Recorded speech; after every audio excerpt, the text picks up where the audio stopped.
Anissa Takwarani Riza Janita, siswi SMA Negeri 1 Oku, menjadi salah satu perwakilan Sumatera Selatan yang lolos seleksi calon pasukan pengibaran bendera di Istana Negara pada HUT RI 17 Agustus mendatang.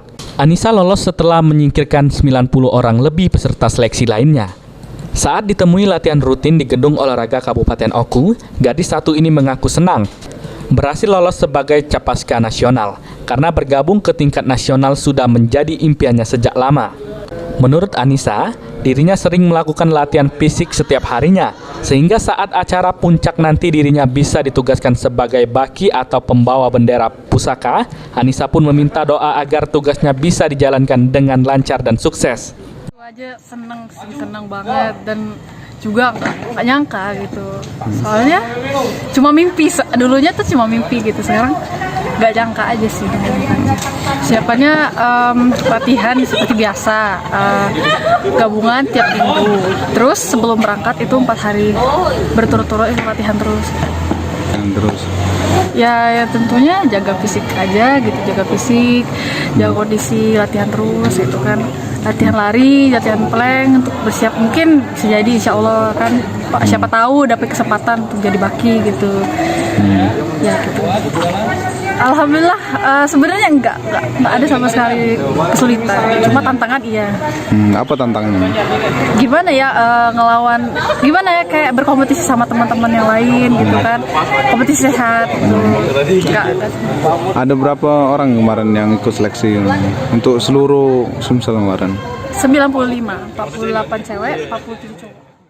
Kabid Kepemudaan Dispora Kabupaten Oku, Yatino mengungkapkan jika tahun ini ada 5 siswa yang mengikuti seleksi untuk tingkat nasional dan tingkat provinsi. Untuk tingkat nasional lolos 1 orang dan 4 diantaranya lolos untuk tingkat provinsi. Anissa sendiri menjadi siswi kedua asal Kabupaten Oku yang lolos tingkat nasional. Setelah sebelumnya ada juga perwakilan perempuan asal Oku yang juga menjadi paskibraka. Alhamdulillah untuk tahun 2021 ini dari Kabupaten Oku mewakili Sumsel kita ada perwakilan yaitu Anissa, 1 orang putri dari SMA Negeri 1 Oku, mewakili ke nasional untuk Provinsi Sumatera Selatan. Dan kemudian alhamdulillah untuk provinsi kita 4 orang, yaitu 1 cewek, 3 cowok.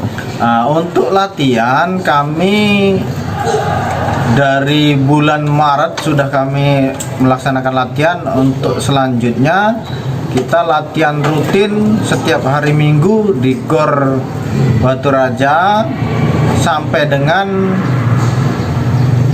awal Agustus kita sudah masuk ke Barak, yaitu untuk melaksanakan latihan rutin setiap harinya. Saat ini, Anissa dan bersama temannya terus rutin mengikuti latihan setiap akhir pekan sebelum latihan rutin akan digelar awal Agustus mendatang. Ada yang sakit ikut latihan hari ini? Hari Pranika, PAL TV.